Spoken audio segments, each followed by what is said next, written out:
Hi, welcome to the Finding Harmony podcast. I'm Harmony, and here's Russell.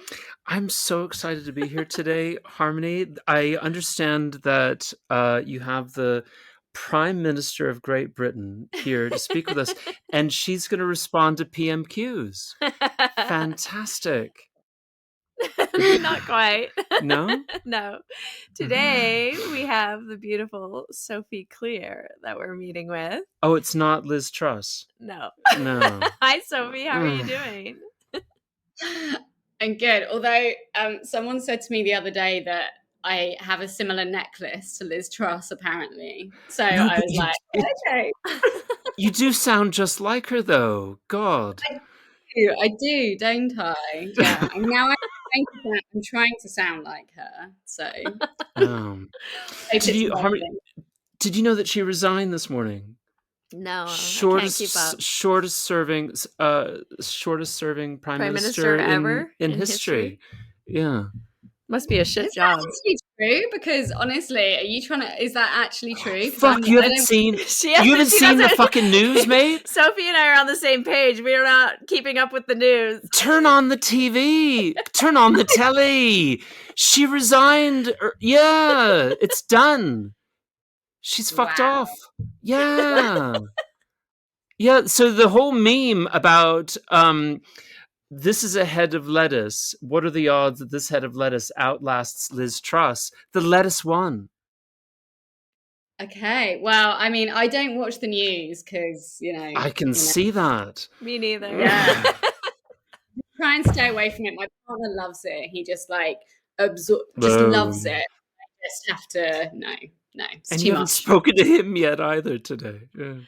No, and I'm so surprised because normally he would be like messaging me going, "Oh my god, this massive thing has happened." But it has. Yeah, I'm surprised. Well, he must be dead. It's not be. You should really get a hold of him and see how he's doing, because this is the big one. I think Jeremy Hunt is going to be your new PM. I mean, like. I just honestly let's not get into politics because I just don't know what I'm talking about enough, and B, it's too much. It's a dog's dinner, as they say in Essex. The dog's dinner, definitely. Well, why don't we introduce you a little, Sophie, oh, yeah, please. For our listeners? I'll stop talking. Yes, now. We don't want to talk about politics. It's so boring. No. I will stop participating. So Sophie has been working with women for over 12 years, formerly as a yoga teacher and more recently in the coaching capacity, holding empowering spaces for women, whether that's women's retreats, saunas, or self-love retreats. And you are passionate, very passionate, about helping women reconnect to themselves to feel powerful and beautiful and sexy in their midlife. I follow you on Instagram, so I am up on all the things that you're doing and coaching on these days. I'm glad that's not a surprise. No. And you've been on countless, obviously, yoga trainings and courses and retreats on women's health and consciousness and sexuality. And you are a qualified health coach and therapist in training. That's exciting. I didn't know you were training to be a therapist. I am. I decided I needed to have something more solid than being a yoga teacher. Yeah. I hear you. This is really cool. Harm, I think you were accredited or caught. I don't know what the term is, but you were teaching all the little girls in your neighborhood how to masturbate. Oh gosh. You were like 6 or 7 at the time, and I think it's caught properly is the term. Caught, I think, is the term. You were 6, I think. Were you 6? Yes, I was involved in women's sexual education at a very young age. That's really cool. You two have a lot in common. That's amazing.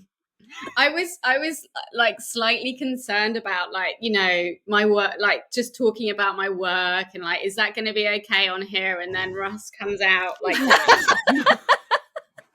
Yeah, no, we're excited. We want to get into it, but first we want to hear how you got into it. Yeah. Sure. So where where do you want to start? Where should Where we should we begin? start? I think you started about 10 years before I learned how to self-love. I think if you look at the dates. Well, you know what? Let's talk Mm. about how I came to know about you. Oh, sorry. Which was through your brother, Sophie Cleere, who I was very good friends with in Oh, Mysore. shit. And I thought that was your husband. no, it's her brother, Oh, Sophie Cleere. fucking hell. That explains so much about why I'm so confused. All right. No. He just dropped in today. He has no idea what's going on, clearly. I really thought Sean was your husband. And oh my god. and so It's not the first time. It's not the first time. well, you're quite close in age, aren't you? No, we're not. Oh, really? No. He's like, no. I mean, to be honest, he's only 8 years older than me, but that's kind of a funny thing because especially in Mysore, we used to get a lot of like, oh, who's older? And obviously that to me, I loved it. I, did not love it. But So no, he's a little bit older. Yeah. Yeah. Titch. Okay. Titch. At a certain stage in life, it's hard to tell who's who. Yeah, stops making any difference at some point. But yeah. Yeah. And so you were always like Sean's sister to me. I've always been Sean's sister. Yeah. But the first time you came to Mysore, you weren't like so into Ashtanga yoga. I think you were just like kind of getting into it. Is that true? I was getting into it. Yeah. I mean, yeah, I just kind of like dropped in because Sean had just dropped in and, so like I say, I was just saying before we went and practiced with BNS Iyengar and learnt a sequence from him, which was a real experience, and everything was so quick and like on the other side, and it's like primary series in like, I don't know, 40 minutes or something like that. I remember it very fast. And he was an amazing character. So that was great fun. And then I think from there that's when I started to really really more get into the Ashtanga. I mean, I dabbled in yoga from like I think I was 17 the first yoga class I went to, so it wasn't like it was brand new at that point. I'd been doing bits and pieces and curious about it, and I'd danced since the age of 4, so I've like I've got it's in my moving is sort of like, so I think I was drawn to it from a more of a body place than a spiritual place. Which I think is probably the case for lots of people, but totally. So it and it really took me, the Ashtanga. It took me. And there was a point where I just went, I'm kind of nearly 30, and if I'm not going to get into it now, it's going to be, at the time I felt like it's going to be too late, like in terms of my body and what the ability to kind of do all the crazy stuff. So but then you like really got into it. The fun stuff. So I really got into it, and eventually I ended up going to the Shala, and like going back and going back and going back. I went quite a few times in the end, and ended up being authorized. But I mean, that was when was that, 2014 I think, which actually wasn't that long ago. It doesn't feel like a long time ago, but actually it was, weirdly. I don't know. We're getting up there. Did you know Andrew Epler at Iyengar's place? Did you meet him? No, I mean, to be honest, we just did a month there, and then I just sort of buzzed around to various different teachers in Mysore. So Sean was going to AJ for a while, so we would go to AJ, and he would do his stuff, and it was really fun. Like, I kind of did a bus stop tour around and like around the Mysore like highlights. Before I actually went, okay, now I think what happened was I started going to Hamish. I think that's what happened, and then I think I started taking it a bit more seriously. Right. So that led you to the Shala. That makes sense, doesn't it?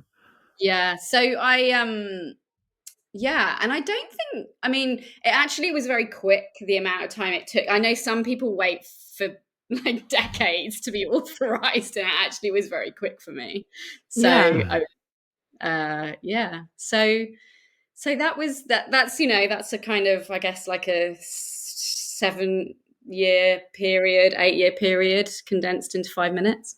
Yeah, great. One thing that I always remember you posting about at one point, and I think this is when you were Mm. kind of transitioning out of teaching Ashtanga yoga, because at some point I think you were teaching Ashtanga yoga pretty much full time.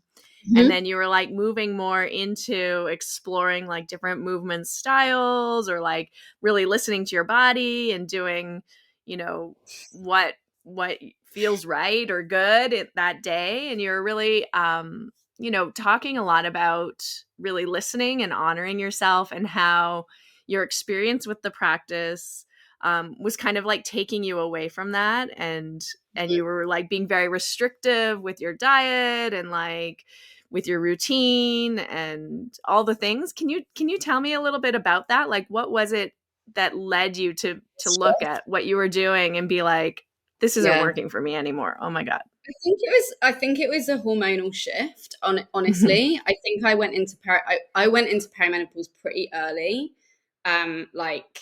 I started having kind of issues and irregularities even before 40. So, Mhm. but I had no idea at the time what was going on. Mhm. So, I had I can't, and I will say, I always had a little bit of a tussle with Ashtanga. Like, I loved it and hated it at the same time, Mm. Like, it sometimes just felt like I was just hitting myself with a stick, Yeah. Yeah. you know, Self-flagellation. self-flagellation. And there was no one to kind of like tell me how good I was or anything like that. Mhm. Mm. So that was always there, Mhm. like I never fully bought into it. I think that's like, and maybe that's just like, I am slightly skeptical by nature, or so there was always that, and I loved Mhm. it, I Mhm. loved it.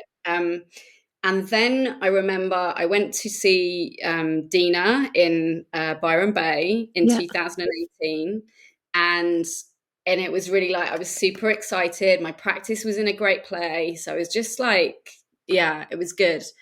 And it was hard. And every day I'd come out and I'd be exhausted, and my period had stopped. Like, it just wasn't happening. And it just didn't feel right. Like, nothing really felt Mhm. right. Everything hurt. Um, and I loved Dina as a teacher. Like, I think she's an exceptional teacher and an amazing woman. And I just liked being in the room with her. Mhm. Um, but I just didn't have the energy for it. I was just exhausted. Mhm. And that was kind of the start of it for me. And then there was just a point where in that year, I think like spring that year, so a few months later, that was my last proper practice. I was just like, Whoa. um, yeah. And it just stopped feeling like the right thing for me. And Mhm. that was really painful because, it was my job, the Yeah. way, I created any income for myself. So there was a lot Mhm. of, it was my identity.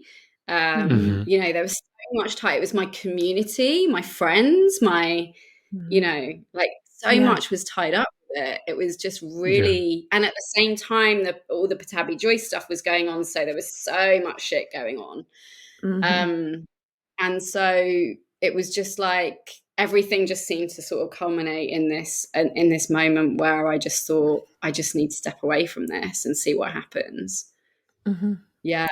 Yeah. Wow. So That that must have was been that's like, yeah, that must have been such a intense kind of choice, because when you yeah. step away from it, it's not just like you're stepping away from like going to the gym or like a dance class that you enjoy. It's like you're saying you're stepping away from your community, your source of income, your spiritual kind of practice, as well as your health practice, your self-care practice, your Everything. identity. Yeah, Yeah. Yeah, you're stepping away from a cult. well, I completely understand what you mean. I've very similar experience, and it's a relief. do you still Honestly, practice wrestle? no one would recognize what I do as Ashtanga yoga. He does yoga, but it's not. I wouldn't call it yoga. I mean, He but it's. listens to his body. I listen to my body. That can literally mean anything, can it? It's like, I'm just picturing you. It's like white linen and kind of like crazy dancing. Static dance. Five rhythm starts. I can see Yeah, that it now. sounds like me, doesn't it? Yeah. When you, Russell, as well as I know you, I can just. That's so awesome. Oh God! But it's really I would. I mean, you don't have to answer. You don't have to talk about whether or not this is a cult or not. But I feel like it is. I feel like it is all the earmarks of it, and I feel like that Mm-hmm. it's so much. At the very least, it's a culture, and so much of what we do is just wrapped up in every single facet of our life. That Mm-hmm. to ask yourself, like, is it even reasonable to date someone outside of the circle? And like, Oh, it's right. Right. it's That's like, for Yeah. sure. Honestly, like my dating life when I was deep in my practice was the worst it's ever been. Like it was terrible. It was terrible. And the interesting thing was, I was, a yoga teacher, and all of this, but actually, like the choices I was making for myself were terrible choices. So I wasn't. I felt, and actually, just like leaping back to what you were saying, Harmony, about not Mhm. listening to my body. That was it. That was it. Mm. It was like mhm, I'm not even listening to my body outside of my yoga practice or even inside of my yoga practice, because there's that reaching, always reaching for the Mhm. the deeper pose, the next posture, the next series. And so Mhm. I think it's very difficult to take that away from it. It's there, Mhm. it's part of it, isn't it? It's Yeah. hierarchical in its structure. It's just like that's just how it is, so yes, Yeah. you can't take that away from it. So yeah, so yeah, I it was very hard to step away. Yeah, Tell it is like tell me. everything. Yeah. Yeah, I want to hear a little bit more about those experiences of like how you weren't making good choices for yourself, like even outside of your practice. Hmm. Yeah, so I was just in terms of like my relationships, romantic relationships, terrible. Like I was in this place where I was making good money as a yoga teacher. This is 2009, 10, 11, 12, like that kind of time. Mhm. It was different, right? I mean, Yeah. so different. You could make Like money as a yoga teacher.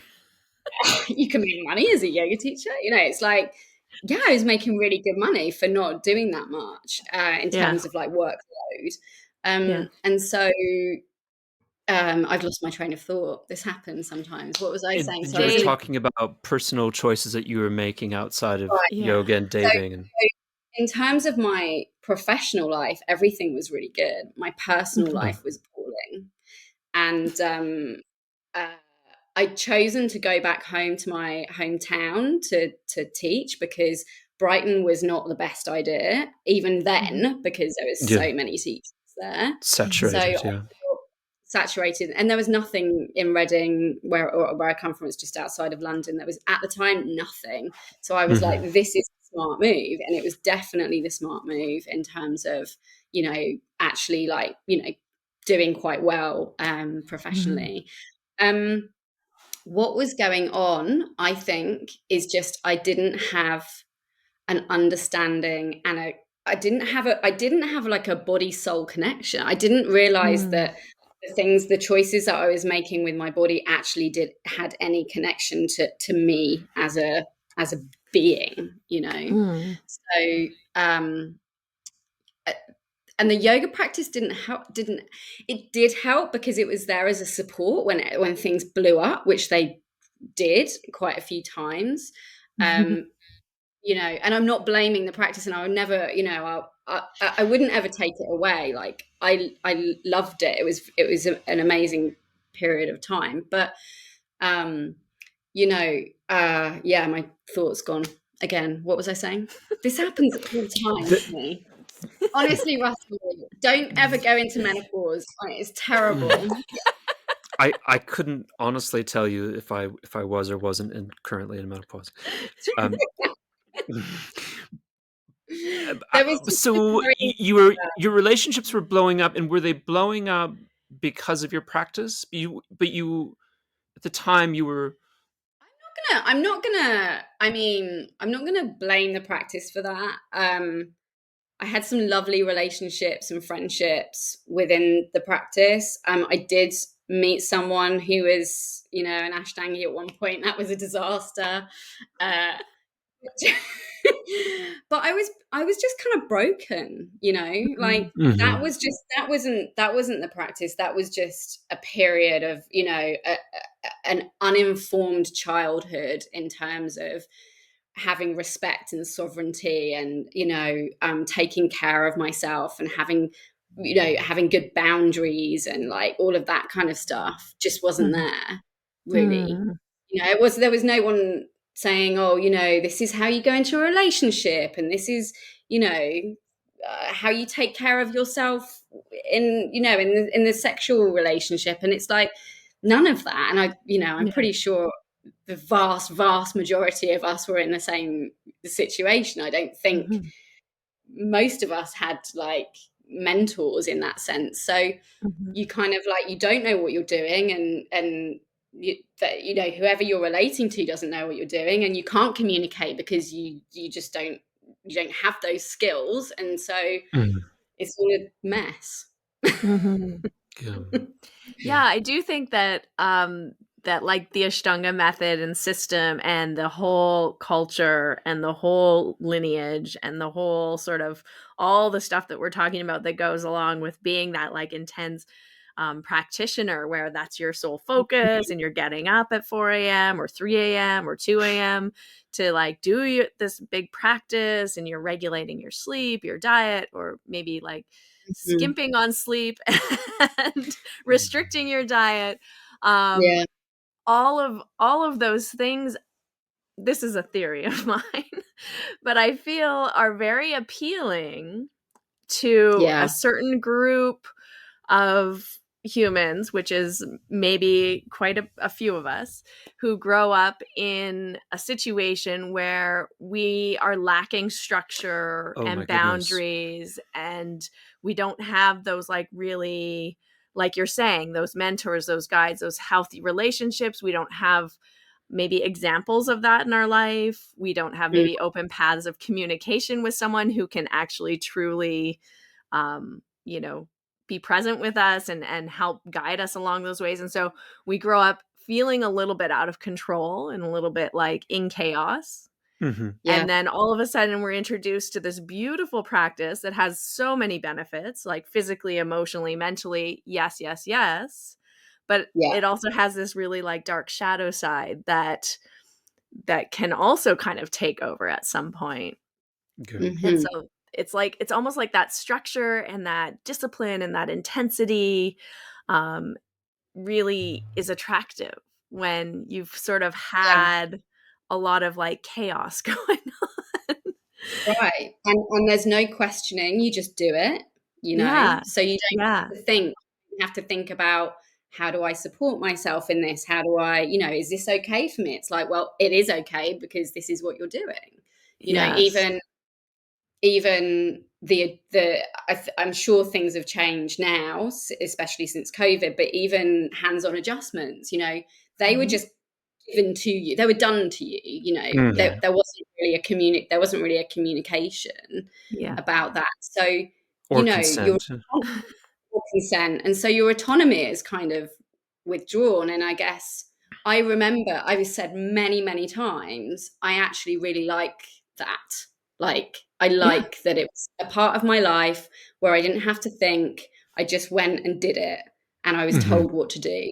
And that was great for me at the time, Yeah. you know. Mhm. Now, Yeah, I that's, totally understand it.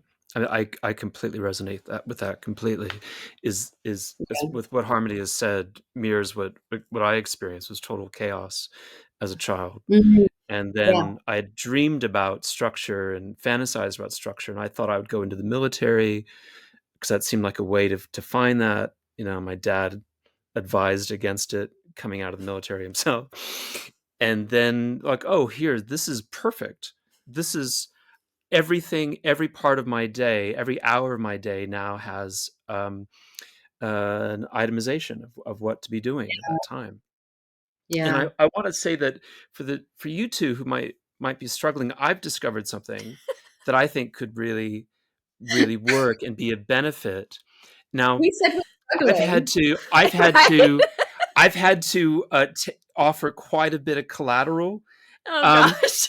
and I think now for me to go any further, I'm going to have to ask collateral from the two of you Oh as my God. well. Here He's we go. watching The Vow, on HBO. It's So like Do you proper know like, about this Enixium cult in yeah, the I was States? this is like Yeah. cult dynamics, isn't it? It's very similar to what we experienced. I feel like what it needed was like kind of more of a charismatic figure, kind of organizing shit. And these guys maybe were with a little not more insidious organized. heart. They were not organized. Like that's the only separation is that they couldn't really come up with a business plan. You mean KPJAYI? Is that? Yeah. But I would. but it happened organically without a charismatic figure organizing our lives. We did it to ourselves It's and then Oh did true. it yeah, to each other. The and they peer did it to each other. pressure is fucking intense. Yeah. Yeah, Pardon my yeah. language. No, no. I Mm. mean, I completely agree. And so you kind of get indoctrinated, and then you go and I think I hope I didn't hurt anyone. I possibly did. Hmm. Like honestly, Mhm. like I'm Yeah. sure I Yeah. touched people that didn't want to be touched, or like I'm sure I did. I'm sure I Mm. did. Mm. And um and again, it's like it's almost relaxing because you can just take that formula and make it your own this is my formula, and this is Yeah. because this is what I'm meant to do. I've Yeah. been told to do. There's a lineage, and so this is what I do. And Yeah. so you have that to fall back on, and so it makes life very simple, Hmm. Totally. Yeah. which I Yeah. think, given the chaos of life, actually Yeah. it's relaxing. I like being Totally. told what to do. you know Hmm. Yeah. I do. Like, I'm in certain situations, I really do, because it's like, okay, like my partner he's quite like, he'll organize stuff, he'll plan Mhm. stuff, like he's in charge that way, Yeah. and I love it. Hmm. I love I love that, like, masculine holding. It means that I Yeah. can just chill out, Yeah. I can just relax about stuff. So I think there's that holding that we had, isn't it? It's just like, Mhm. kind of, it was family, and there's, father figure and all of that. It's all Mhm. there, isn't it? And then Yeah. Yeah. there's the aspirational, you know, um, going through the series, and you can't do this until you do this, and everyone There's Yeah. wanted to be second, and like all Yeah. of that kind of stuff. this construction of achievement that they create to give you a sense of a desire and attachment to improve, which is Yeah.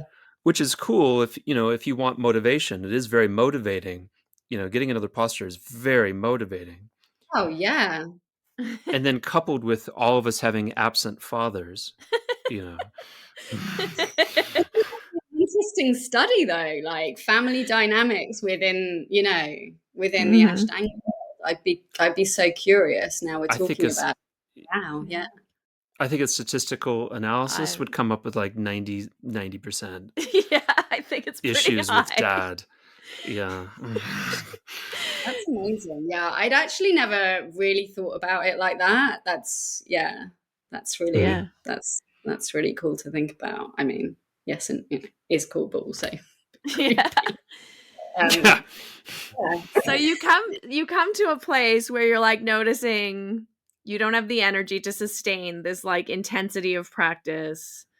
Maybe the Mm. heat is creating the inflammation, which is building up in your body, which is I actually mean, something interesting that I've heard from Ayurvedic practitioners, that like this initial heat that's good for us when we're younger, for like purifying and like transforming and giving like a lot of energy and vitality, that after a certain age actually starts to create a lot of body pain and joint pain, because it creates excess inflammation in the body, and you actually should be shifting your practice, whether it's asana or any kind of movement practice, to something that's like more slightly gentle and like a cooler kind of practice versus like a right. very intense heating practice.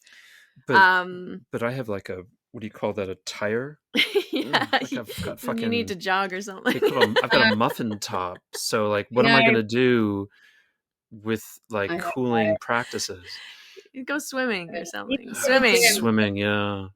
the gym, or the cold water swims that you Oh, love to do. So cold water baths. Yeah. Yeah. she goes into like the lake in the Yeah. winter. But anyway, let's talk about like inflammation and like pain, and like, is this what happens? You're just like, what am I gonna do? What did you do? I just stopped.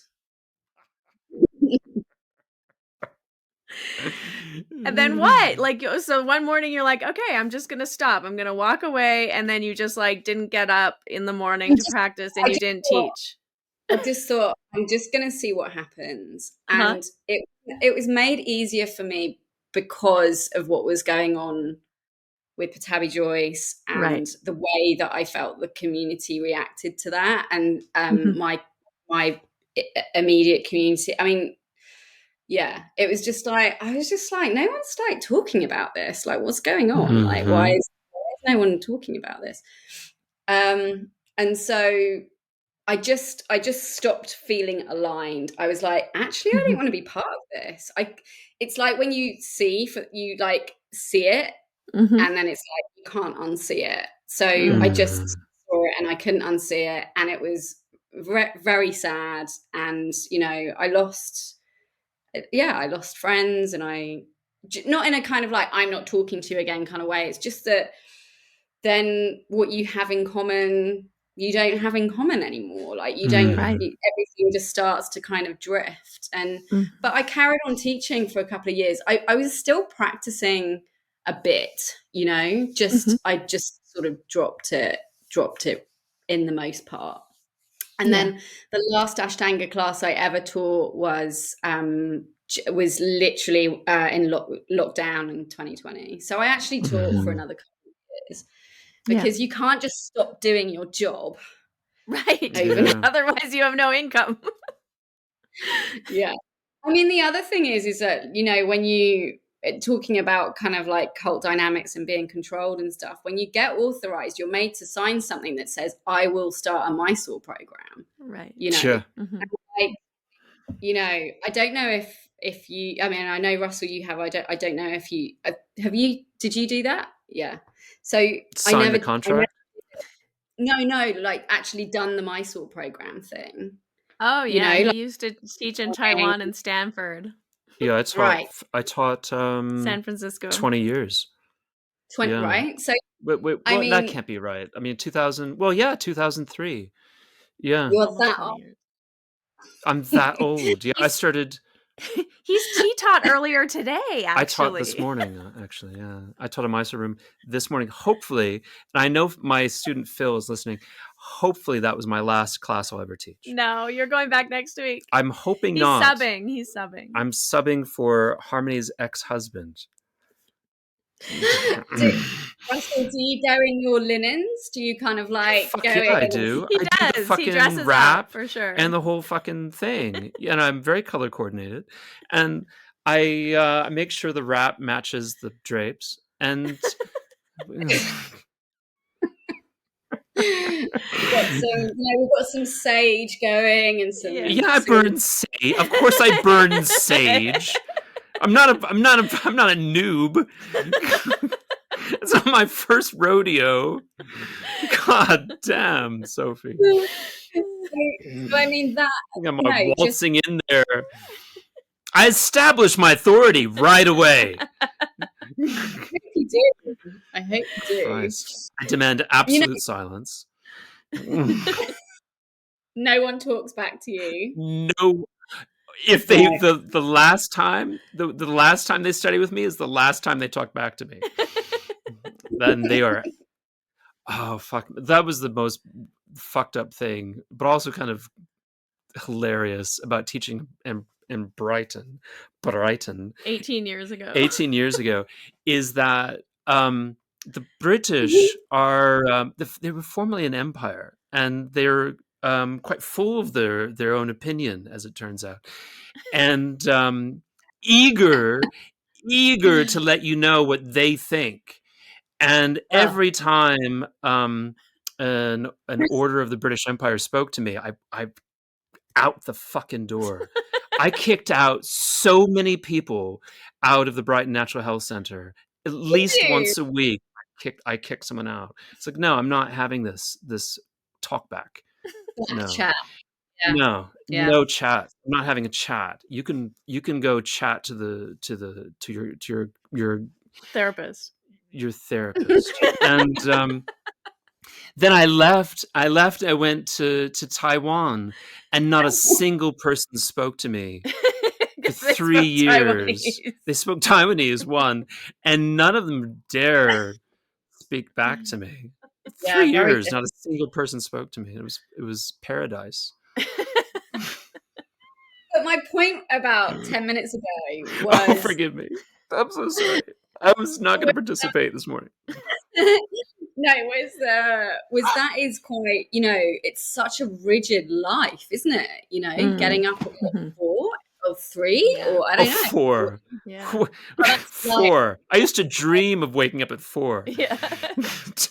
2:30. Like if you're serious at all. Well, it depends what time you have to start teaching too, right? Because if you don't practice first, you're not a proper teacher. No, you're not. No. So, if you do that, then you're going to be getting up, like 2 in the morning. I mean, that is going to definitely, and that does play into like the cult dynamics of like, you're sort of taken out of your like, social, Yeah. structure. If you have to go to bed at 7 p.m. or 8 p.m. Yeah. There's who can you hang out with? Like, you can't hang out with anyone. No, there's no one. No one is like going to bed at like 8 no, and then it gets to Friday, and it's your only day where you don't have to get up the next morning to practice, and you're so exhausted from the last 6 days of waking up at 2 in the morning that like you barely can stay awake past 4 p.m. because you actually need to get like 8 hours of sleep. That's real. So Harmony, I'm so curious, like, how do you structure things now? Because you're still practicing, aren't you? Structure? I am practicing very loosely as well. Structure? Yeah.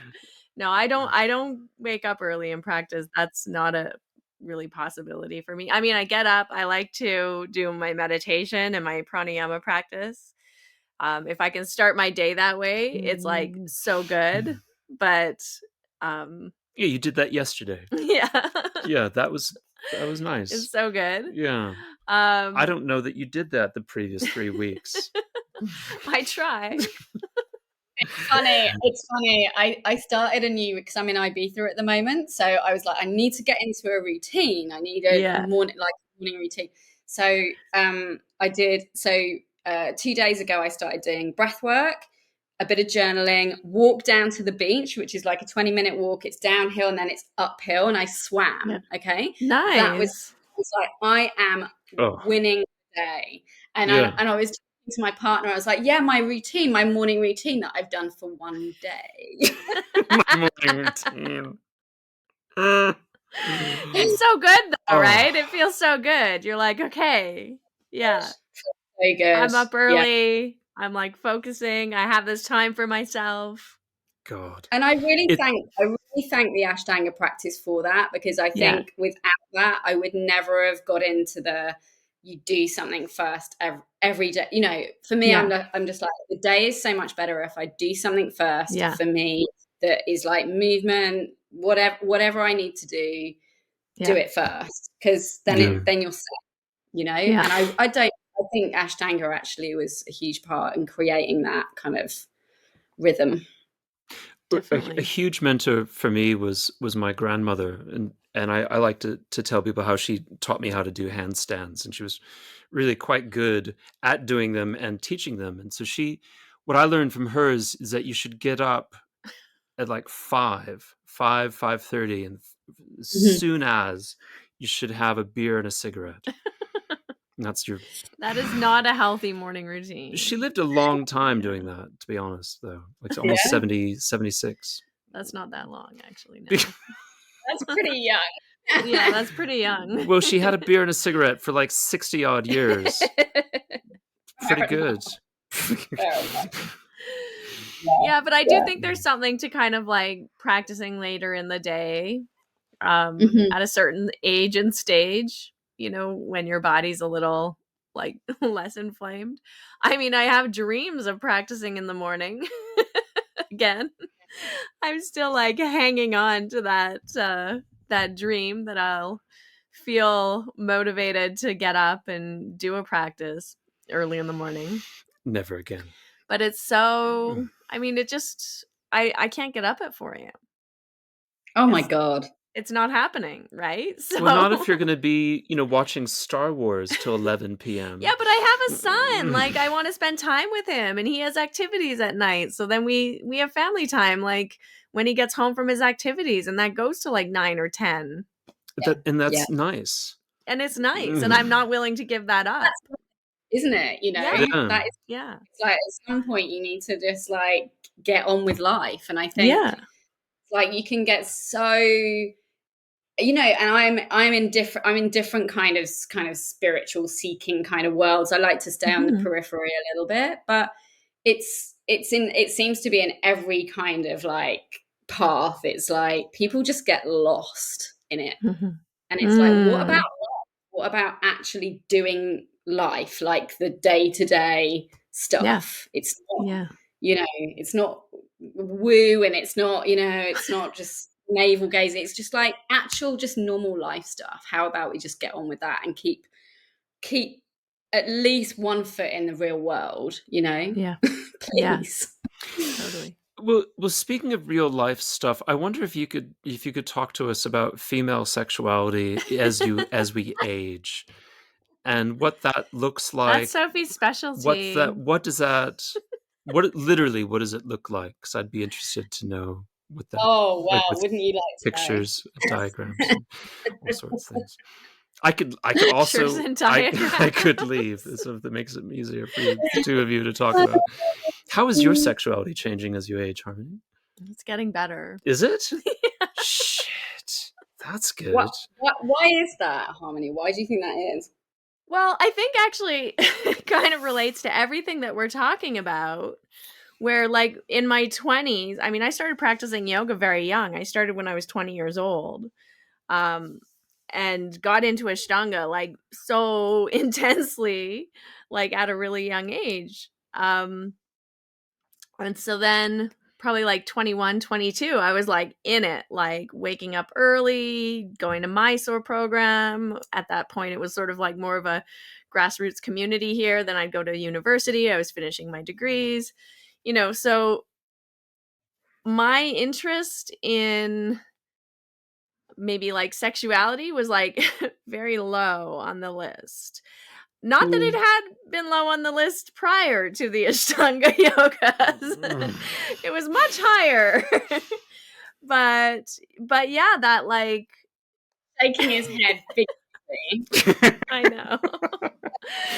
But Mm. prior to that, I think it was like upon sort of taking up this path, I mean, some of it has to do with just like not getting sleep. If you're not well rested, you don't feel sexy. You don't feel like expending energy having sex. Are you kidding?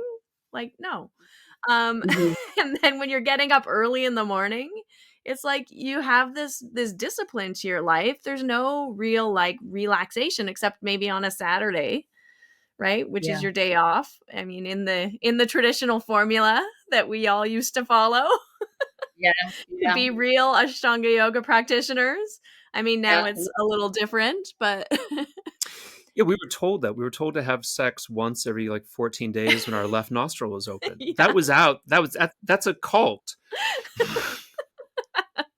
So then, but then, That's Yeah. real. That's a real thing that I'm not making that up. I know it's real. Yeah. but then, and Yeah. also then I got married when I was fairly young as well. I was 26, and we were at that point I took out my IUD because it was like interfering with the spiritual movement of energy and my yoga practice. Yeah. And so Suppose it was. then we were doing the natural kind of like, tracking method for birth control, which means that, there's kind of a short window when you're actually really safe to have sex. So not only was my like sex life being regulated by the practice, waking up early, going to bed early, it was also being regulated by like actual, the times that I was actually able to have sex safely without getting pregnant. And that worked Yeah. for a good 10 years. That worked for you.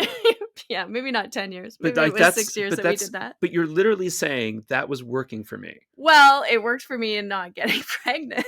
And you were having probably exactly the amount of sex that you wanted to have. Yeah, I mean at that time in my life it just wasn't a priority. I was so like myopically focused on like enlightenment and spiritual awakening and awakening kundalini and like doing this practice, not just this practice but like the pranayama. I mean, at one point I was meditating for an hour a day, vipassana, and if it was a good day I'd do that 2 hours a day. Pranayama for an hour a day, and then a 2 hour or 2.5 hour asana practice. That's 5 hours almost of spiritual practices a 5 hours. day. I used to dream about 5 hours. Right? 8, And 9 so hours then, of fucking stop yoga. it. Little chatterbox over here.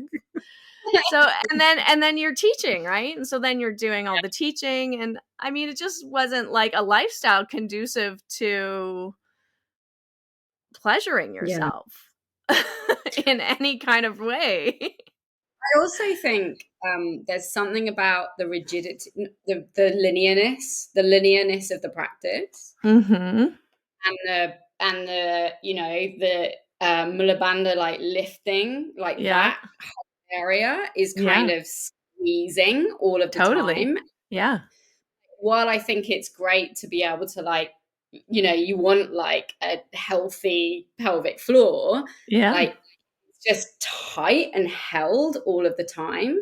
Like Yeah. I just don't believe that energetically sexual energy can flow. Like No, it's and it's too not meant to. That's the whole thing, I think, right? Is like it's right, kind of a right. practice that's supposed to retract your sexual energy because Yeah. it's like about maintaining and controlling the sexual energy rather than like enjoying Yeah. it. Do you think that, because I definitely, and like this is going down another road and perhaps we shouldn't, Mhm. but just to say, I mean, there was a shadow to that certainly in my saw that Mm. I saw, that it was like we're doing our practice, but actually there was all sorts of like, like people, just like practitioners just kind of like doing like shady stuff that just wasn't healthy, I would Yeah. say. Yeah, You Do you know? mean there's like shady shagging? no, there was these underground Mm. kind of like subcultures of like S&M and different. You weren't a part of it because you were also married at the time, and I wasn't a part of it because I was also But married. but I Be thought people part of were the kind of like hooking up quite a lot. Yeah, but there was Mm. like groups of people yeah. doing very interesting sexual Oh, that deviant is kind of stuff. that is interesting. Slightly deviant. I don't know. didn't This is all hearsay because I I didn't wasn't know ever about invited. sexual. I didn't Yeah. hear about any But Sophie yeah, sexual. probably knows because she was single there in my Was there a bit story. of sexual deviancy going on? I didn't actually witness that. I'm really sad to say, but I'm really sad about that. But what I did experience was kind of like who's single, who's here, who's singing, Yeah. and obviously there is a lot less men than there are women. So, right, Yes. if you were just like average looking and rode an Enfield, you were basically guaranteed, you know, a Any long line, a line of women. a Yeah. line of cream, Yeah, yeah. even. So, Yeah. there Absolutely. was that kind of side of things that I definitely witnessed. But anyway, I digress. But um, yeah, I think it doesn't lend itself to being connected to your sexuality, and so yeah, that side of things didn't really start shifting until I started, a bit before, but like I started learning about my menstrual cycle, and I was like, what? Like, this is like an empowering thing, not just a ladies' holiday that, Right. you stay at home for 2 days or whatever. Mm-hmm. And yeah, so then there was just like this whole kind of period of like, wow, like my body is amazing. And actually, I've been incredibly disconnected from it for my whole Mm-hmm. life. Mm. And that happened much late 30s, really. So Mm. one of my turning points, I mean, you asked me in that questionnaire, like what Mm-hmm. broke me. I mean, I wasn't taking care of myself in like sexual relationships. I had an abortion on my 36th birthday, and Mm. that was the moment I Yeah. think I started to crumble, and then Mm-hmm. I started to rebuild, and Jesus. Mm. that was also the time when I was like super into my practice, Mm. like, and Yeah. that's what I mean. There was such a disparity of like, Mm-hmm. I was practicing a lot, but actually I wasn't taking care of myself. I wasn't looking after myself at all. Mm. Mm.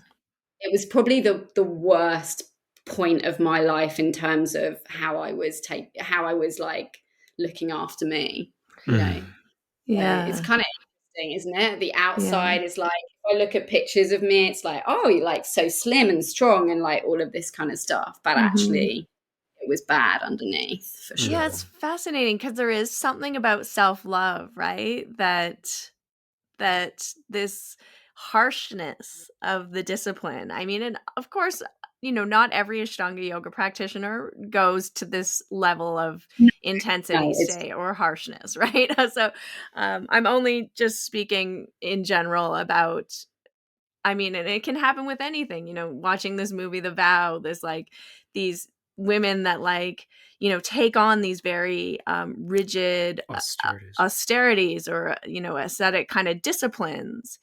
You can do it with anything, right? You can do it with yeah, Vipassana even. You can do it with like any kind of, I guess maybe, Ballet.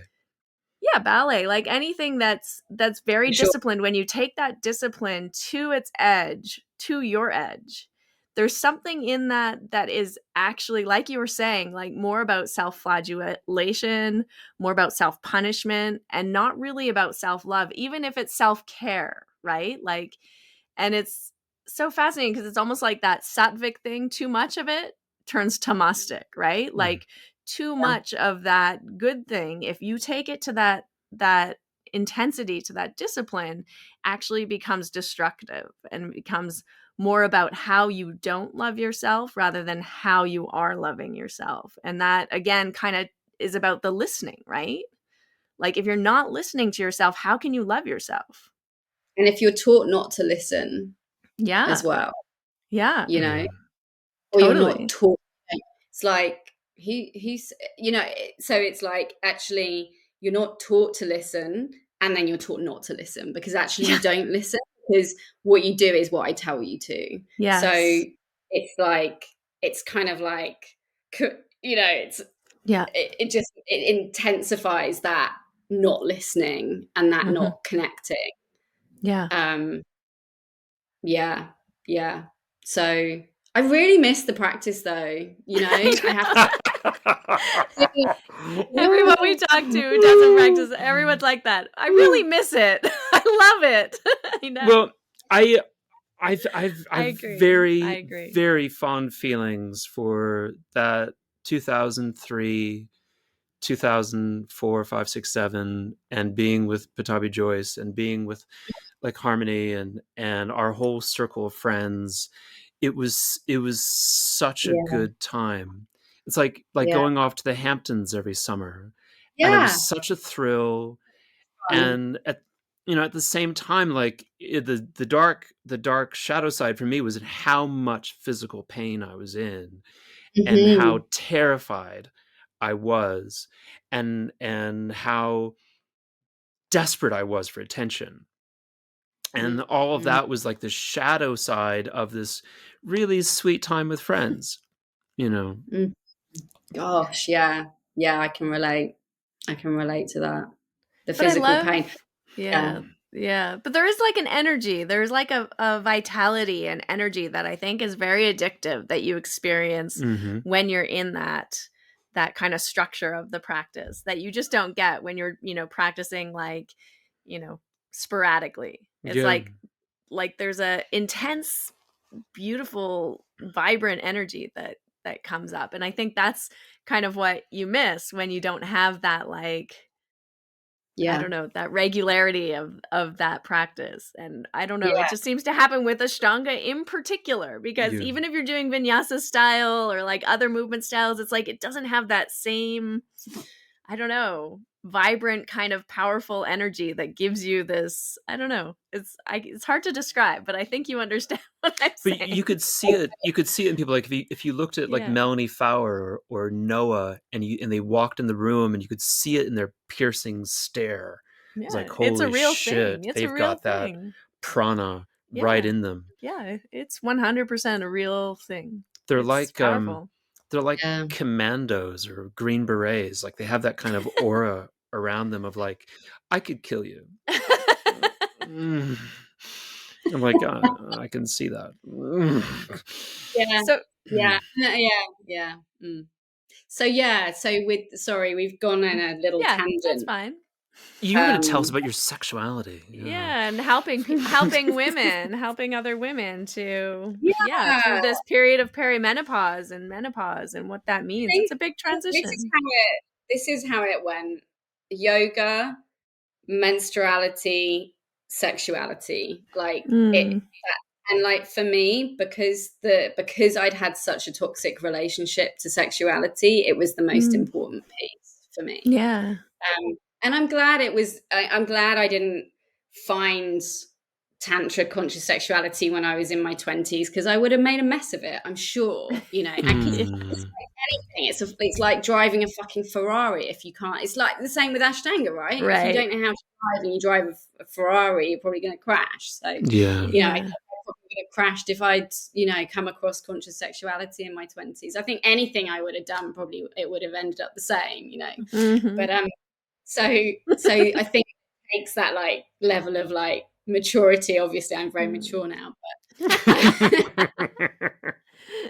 I can tell we all are. But like, Yeah. you know, yeah, I just had to stop doing what I was doing because I was just hurting myself. It was self Mhm. abuse, like it really Mm. was, and that needed to stop. I needed to do something different, and so that's what I did. So I just started exploring, and you know, I think things have to get really shit, don't they? They have to get Mm. like so shit that you actually do something about it, that you can Mhm. alchemize it into something else. Mhm. And that's what I had to do, because I was just it was just so destructive. So Mhm. yeah, so I just started exploring for myself. I've done quite a lot of work, I guess, in terms of um just repatterning my I don't know, not repatterning, but re-imprinting, I Mhm. guess, like having positive experiences and Yeah. relearning like what it is for to feel pleasure, and how Mhm. to say no. Like Mm. that was a huge one. how Yeah. to how to feel when my body was a yes and a no. Mhm. um because again, I think going back to the yoga practice, like how many times had I been adjusted when it was a no? like Mm. many, Yeah. so many times, Yeah. and it's like there was no talk of consent or boundaries or any of that stuff, right? Mhm. So again, it's like, well, I didn't know about any of that stuff, and then I practiced something that actually pushed it down even further, that suppressed it even more. So Right. it's no surprise, is it, that you get yourself into, like, I got myself into like Mhm. sticky situations. Yeah. So, yeah, Yeah. so that's what it's been. It's just been a kind of, an exploration of like, okay, what does it feel, what feels good for me? Um and then perimenopause and all of this crazy hormonal stuff starts happening, and then it's like, well, you're getting on a bit, so it's not really appropriate for middle-aged women to be sexy and stuff, like, this kind of like, Right. right? Mhm. So, and then I was just like, fuck that. That is not going to be the way that I'm going. I'm going to go the other way. Thank you very much. Yeah. So, yeah. So that's kind of, been what's been going on, really.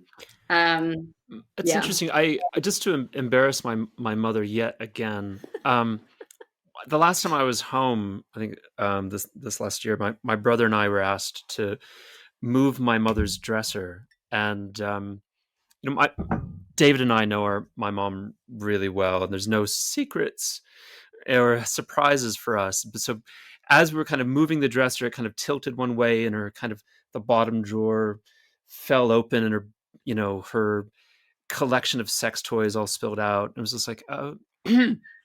We just all kind of politely shoved them back in, Granny's sex toys, put them back in, and Wow. I was I just love like, it. yeah, we just like swallowed and like moved on. Like, still has a healthy sex life at 75, That's amazing. I love that.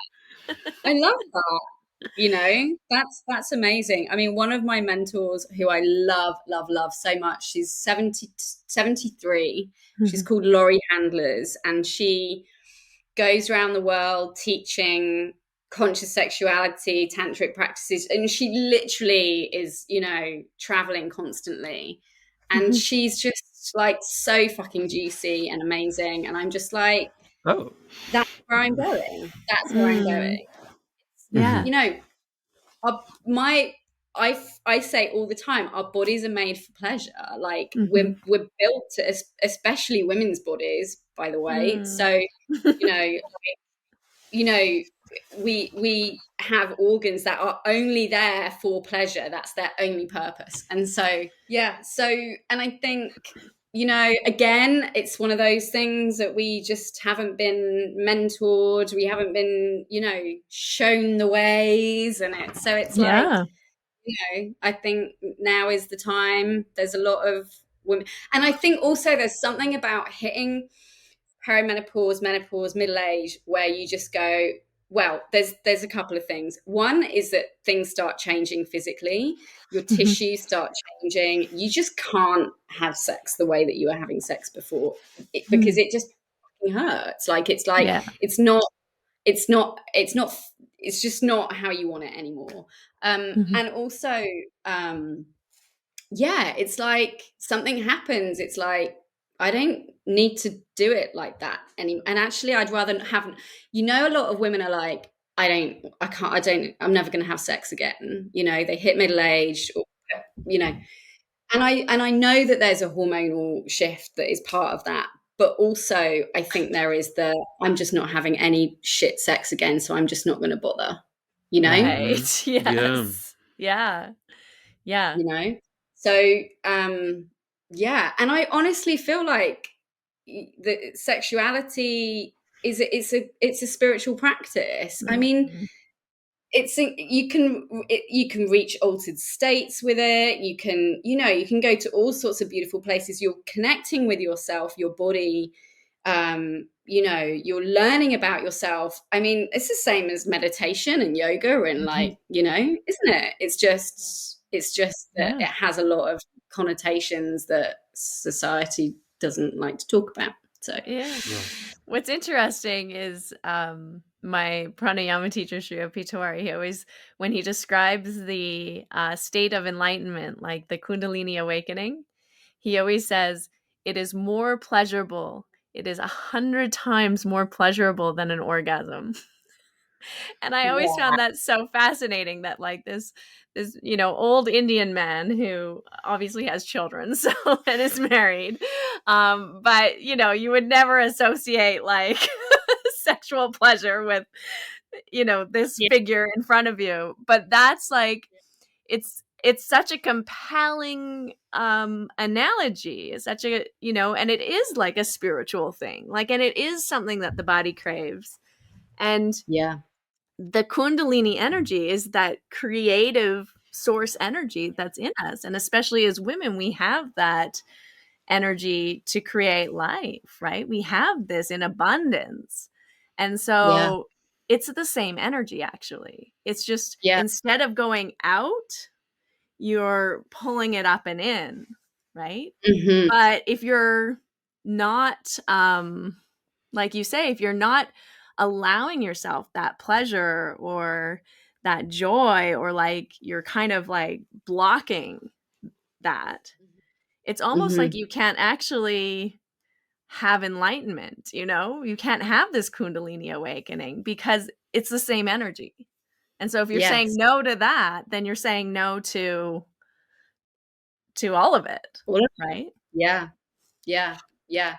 And I would say actually breath work has been like transformational in like helping me move sexual energy around my Mm, body.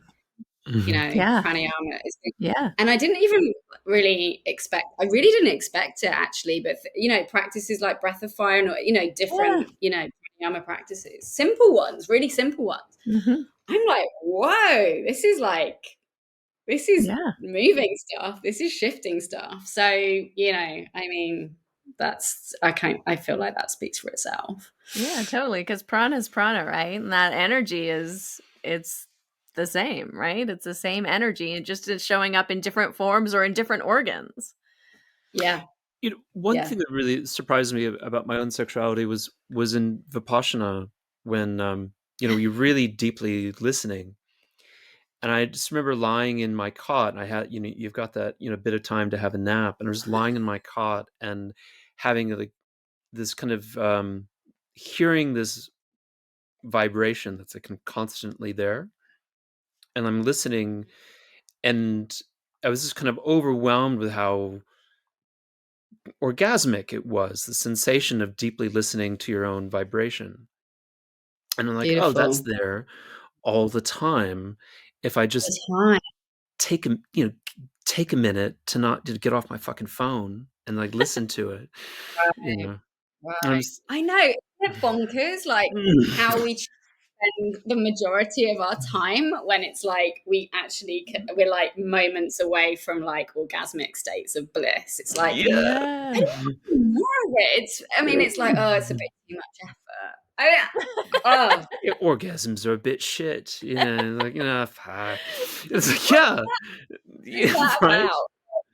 Yeah, I don't know because I'm the same. It's like the majority of my time I'm like sitting at a computer or Mhm. Right. Yeah. Yeah. I uh, think about that. Like, I think about the kind of I'm thinking. Well, I was just thinking right now about hustle culture and the yeah, state of modern life, where if you have to work that hard to just simply survive and feed yourself and pay your rent, then how are you gonna have a moment to enjoy anything that yeah. you actually taste or touch or hear or smell? Mhm. And that includes sex, but it could also just be enjoying your cereal in an orgasmic way, which you also, when you do these meditation ashrams, Mm. cereal becomes orgasmic. It's just like, oh, that tastes amazing if you actually listen to it. Yeah, Yeah. yeah, yeah. It's awareness, isn't it? It's just putting Mm. your awareness on simple things, and everything's included. And yeah, it's not only those like orgasmic states of bliss. It is just like Mm. Yeah. smelling the air and just like feet. Yeah, yeah, yeah. I agree. I agree. So I would ask a tough question. Would it be easier if you were a handmaid and you didn't have to, and if you're like, if your man was really like in charge of taking care of everything and you weren't allowed to read or write or have a job, would that be easier? I'm sure it would be in some ways. Because there's a dynamic there, right? Like I'm thinking about the women in Iran ripping off their hijabs. Like that's a society where men, went to war against women. They had a rebellion against women, women's sexuality, women's empowerment. So we're going to do everything for you because we think it's going to be Hmm. easier for you. Like I feel like there's this, and the same thing's happening right now in the United States. There's a tension between, you know, women empowerment being actually, like, it can be really fucking tough being an empowered woman, Yeah. and at the same time your alternative is being a sex slave. But I don't think, I mean, it's interesting. I mean, we've talked about this a lot, and you brought it up even too earlier, Sophie. This, there is something, as a woman, as a female, there is something relaxing when you don't have to plan all the time and you don't have to be in control of things all the time, and you can just like allow somebody else to take charge, right? There is something that's relaxing and enjoyable about that dynamic, that sort of traditional masculine feminine kind of dynamic. I'm all about it. I'm not, I'm all. I really am, and I know that's a very, maybe seen as an unprogressive whatever, but I really feel there is a masculine and a feminine energy, polarity, Mhm. biology, that it's like it's how we're wired, Mhm. you know. Mhm. Yeah. Talk to your girlfriends that they want a man that's gonna like get shit done, like be a strong presence, Yeah. Mm-hmm. Yeah. It's like we want that. We also quite like it when men earn a lot of money. I mean, let's just be honest about it. Mm-hmm. Hot. A man becomes like way hotter when we think that they've got shitloads of money. I mean, look, I'm super generalizing. I'm going to speak for myself Yeah. and Mm-hmm. say that in me because it's like that those are the roles. It's like Yeah. it makes me feel safe because it Mm-hmm. Yeah. wasn't always safe, right, It for wasn't Yeah. us. always safe. Exactly. So Exactly. there's a lot in it, and I think personally, I feel if we this kind of like soft man, hard woman thing, I don't think it works personally. Or the Yeah. Ashtanga thing.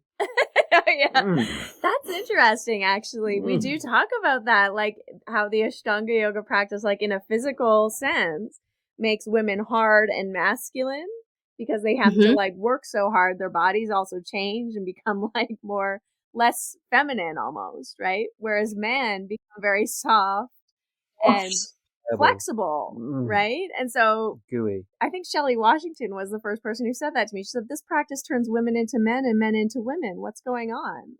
I It's a was Isn't like, it non it's non-binary. I think that's what they call them. We yes. were very progressive in that way in my school. very progressive? We didn't know it.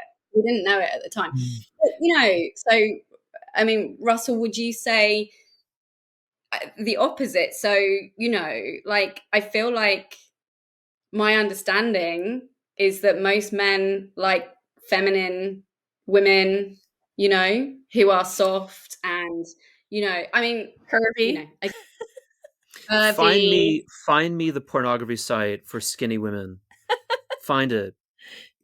And ask yourself if there's a paywall to see skinny thin women in pornography, and it is 1 out of 10,000 sites. It is a rare specialty site that is looking for skinny women. You won't fucking find it. Mm, Okay. mm, Well, So he's agreeing with you. mm.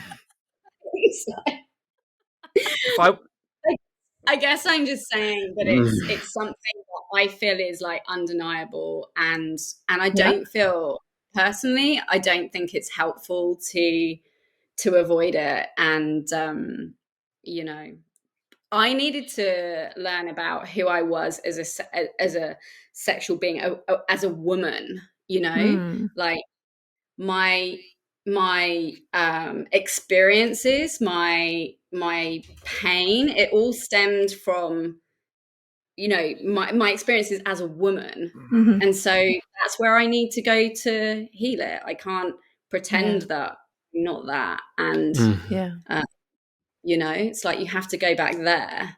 Mhm. uh, Yeah. you know, I very much identify with being a woman, and I, you know, I Yeah. love it. Yeah. You know, with all its complexities, you know. Yeah.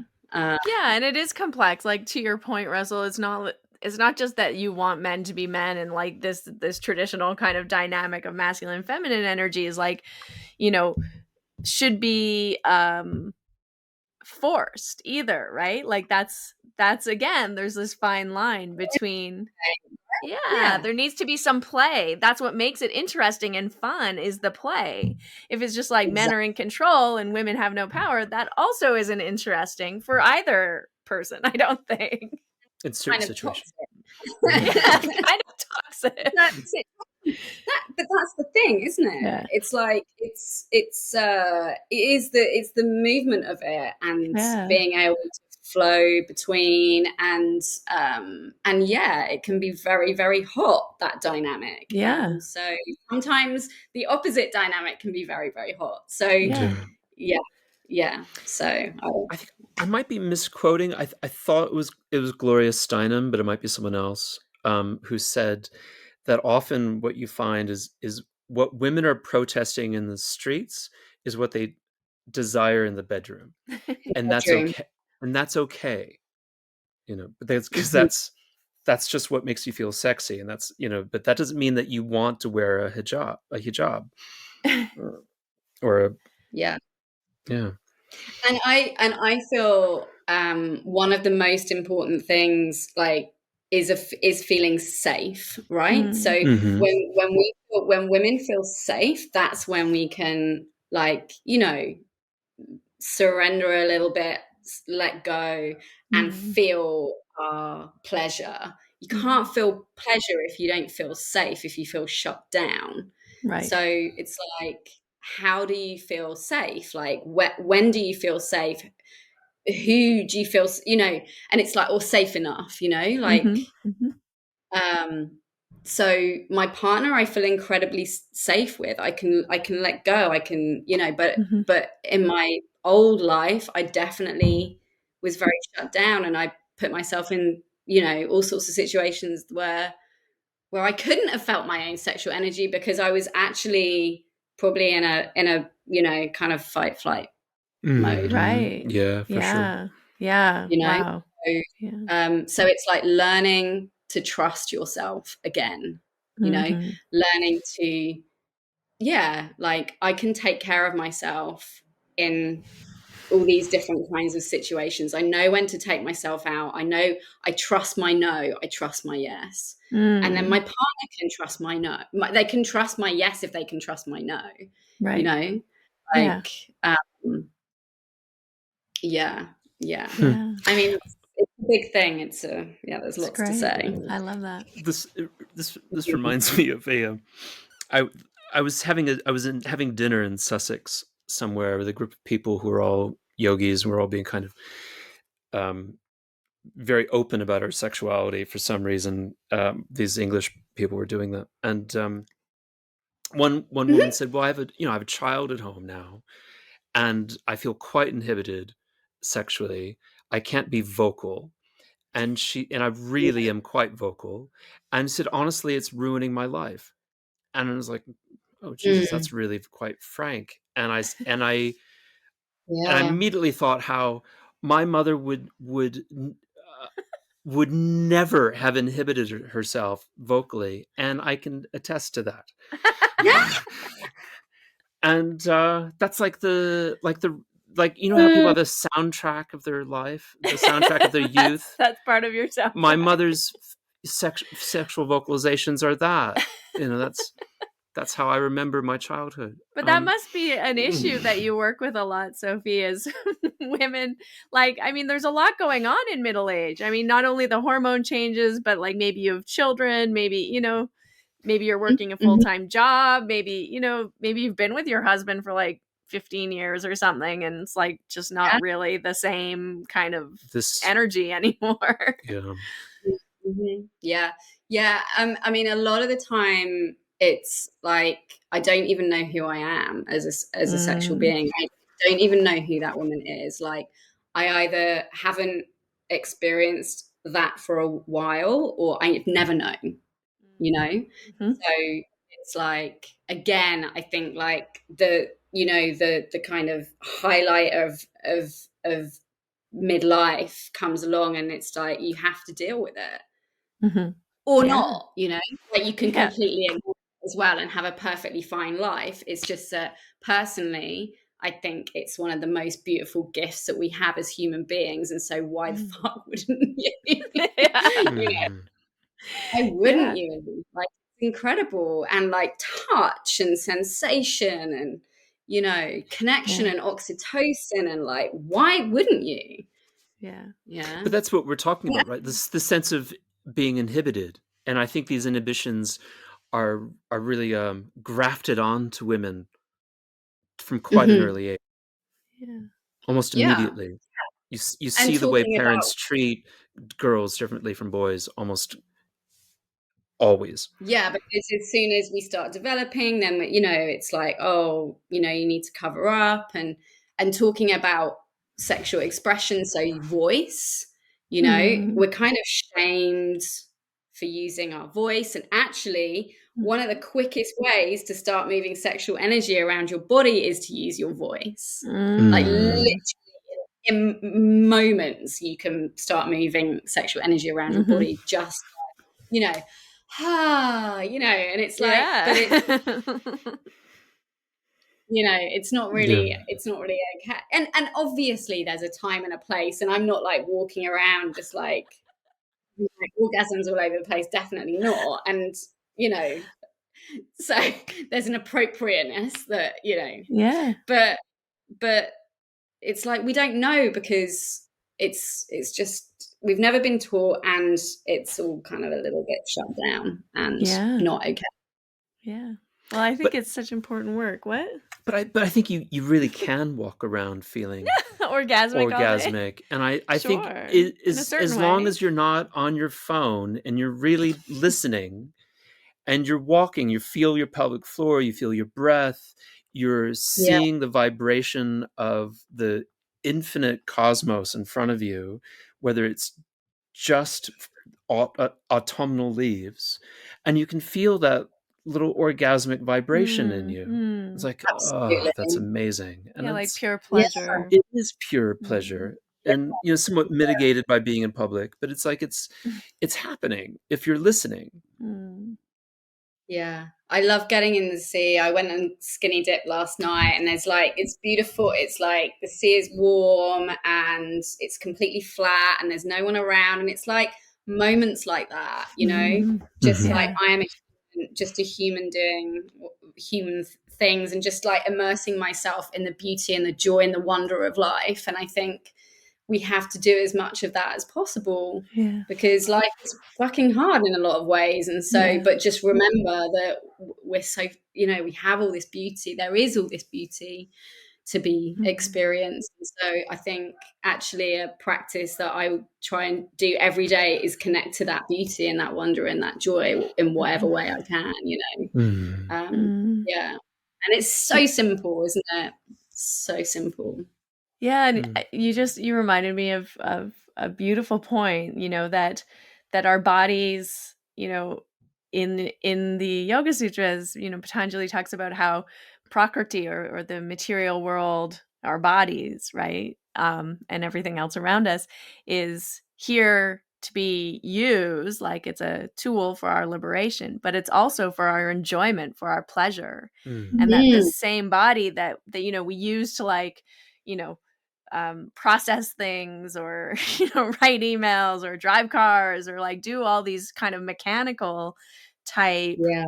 you know, exercises is also meant to be for our pleasure, for our enjoyment, for the sensation, because it really is like it's our only contact with the external world where it's like we can Mm. really feel that sensation. Those senses are so helpful for like interfacing with that pleasure, interfacing with, you know, the beauty or that, you Mm. know, whatever that sensation of touch or the smell or right. And all those things are there to enliven us, to enjoy, to bring pleasure to us. And that's actually like why we're human. Like it's a part of being human. We should, like you're saying, take Yes. advantage while we can.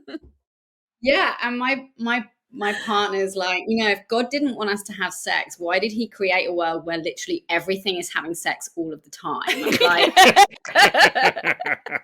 what's God. happening, So Yeah. Mm. Yeah. I'm It's aware I'm beautiful. doing into darkness here. Yes. Oh, it's getting quite late in a. Well, I just want to thank you so much for coming on and It's really a sharing your pleasure. story and what you're doing now. And tell us how people can find you if they're looking for you. Yeah, so I get If someone wanted to have sex with you, how could they find you? I'm very expensive. That's the first. Oh, God. If there's a price we can negotiate, then that's the first step. Yeah, so Instagram, Sophie.Cleere, at Sophie.Cleere on Instagram. Yeah. And what is my website? SophieCleere.com. I think so. That sounds right to me. And that's where people can find like your coaching offerings and all of the different things you're up to. Yeah, yeah. Retreats, workshops. I know you're traveling all the time right now, so lots of Yeah, opportunities to connect with you. yeah. At the moment, the coaching is kind of the main thing. I haven't got another retreat booked in for a while, but I hope to do one next year. Yeah. Yeah. Harmony's But, been telling me about you for years, and she's been like, shows me your Aw. I'm always like, Instagram. look what Sophie's Look what doing Sophie's now. doing now. I was like, wow, that's quite sexy. That's okay. Goodness, that's yeah. really, it's I enjoy really, it so much though. it's such a pleasure to meet you and to meet I someone love else in our it. little community and see that we have this shared experience, and like this is we're Yeah. all kind of, a lot of us are going through a lot of the same things, and it's really awesome Mhm. to be able to share, Mm. and Yeah. I've And speak really enjoyed Yeah. openly. this. I feel like so many, when I first started practicing, there was, a few really famous senior teachers who are still fairly famous. And but there was like a lot of other senior yoga practitioners who practiced yoga for a long time that weren't famous or maybe weren't practicing anymore. And we don't know Mhm. about them. Nobody talks to them. Do you know what I Mhm. mean? They're not famous. And I Yeah. feel like but they had a journey and this practice did something for them at a stage in their life. And Yeah. also, I think it's part of the story because when you're young and you start this practice and you see all these, 50, 60-year-old people practicing still, and when I say all these, I mean like 10 of them. I Um, was gonna say, it's really not many, is there? no. And then you think, "Oh, well that's what I'm going to do. I'm just going to practice the same way doing the same sequence of postures till I'm 80." And that's just not No, the reality. And I it's think not it's the really reality. important to share the full Yeah. story and the full picture I because would it's I would love to experience how you teach actually, because I mean, I yeah. don't think I've even ever been to one of your class. I No. haven't, You yeah, have to literally. come. Yeah. I'll be kind of in the corner just doing my like Yeah. my friend Scott, Scott, used to call Yeah, it Scott. grandma yoga. What I'll be doing. Nice. You Bit of can do grandma Yeah. whatever yoga. you want. I can't even do upward dog, so that's exactly what I'd be doing. I would just be, no, I can't, and so I would like roll around on the floor and do my, what do you call that? The cobra pose. I do my little cobra pose, and then Yeah. that's about Oh, it. Yeah. that's it. That's all you've got to show for 30 years of doing yoga. Yeah, it's osteoarthritis. That's all I have to show for it. That's what I've developed. Yeah. One of the turning points for me, I remember going to an osteopath in Brighton, and I have a lot of hip stuff now. Well, not a lot, but it's, it bothers me and various Mhm. other joints. And I remember going, yeah, it just like really hurts when I put my leg behind my head in my practice. And he was And like, stand up. Yeah. yeah. He was like, how about you don't do that? Yeah. And I was like, How about you oh, fuck that's off, mate? at that time I was ready. I was ready Yeah. because like I'd definitely been said, that I had that advice before and I was not ready. But at that time I was like, oh my God, that's the permission I need. I never put my leg behind my head. Oh God. I At gave least not myself that permission like that last way. year. I said, I'm not going to put my foot behind my head again. It's not worth it for the amount of suffering that I experience Yeah. afterward. Yeah, no. When was that? When did you decide that? I think Sorry. last year, I was, or the year before, but I think it was last It year. was a COVID decision. And I was like, I'm putting my foot behind my head. It was like, you know what? I can't, the little bone spur goes right out into the, Yeah. the muscle, into Or the nerve, each maybe. time I do this. And I think I'm done. And I can't do this. Yeah. Yeah. So, Yeah. Yeah. Yeah. It's a thing. I mean, I kind of feel like, I'd like to do it again one day, but I don't know if I I will don't know. ever, or if I can, or any of Right. it. Or if it's But worth it. Or if it's worth it. Or if, it certainly doesn't make you a better person. And, No. it makes so you a more well-rounded person. You're so, The shape. you're so rounded. On a very superficial level, yes. That's a although very, not you, not doing oh, it can turn you into a more rounded person. That's my yeah. Yes, experience. it's We've true. just alienated half our audience who's never put their foot behind their head, but that's an inside joke right there. My God. The rounding of the spine. Yeah, yeah. Deep. Thank you for the explaining that to our listeners at Rounding home. of the spine. Well rounded. There we go. You will experience a profound rounding of the spine. So profound. So profound.